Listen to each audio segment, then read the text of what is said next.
سلمه آمد پیش رسول خدا و عرض کرد یا رسول الله، چرا این قرآن همه خطاباش مال مرداست، مذکره؟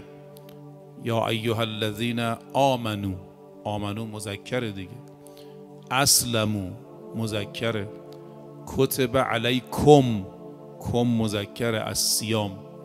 هرچی میخواسته خدا و مردم حرف بزنه با ضمیر مذکر صحبت کرده، همه ضمیرها مذکره. اگرم از یه مسجدی میخواد تعریف کنه، فیه رجال یحبون ان یتطهروا، یا میفرماید رجال لا تلهیهم تجارت ولا بیع عن ذکر الله. به دنبال این سخن آیه 35 سوره احزاب نازل شد که جواب داد که نه، به قول آقای مطهری میفرماید این مذکرها به معنای عمومه، یعنی همه. بالاخره خدا باید با یه ضمیری حرف بزنه دیگه، حالا از ضمیر مذکر استفاده کرد. شما اگر تمام قرآن رو بخواید خلاصه کنید میشه همین 10 تا.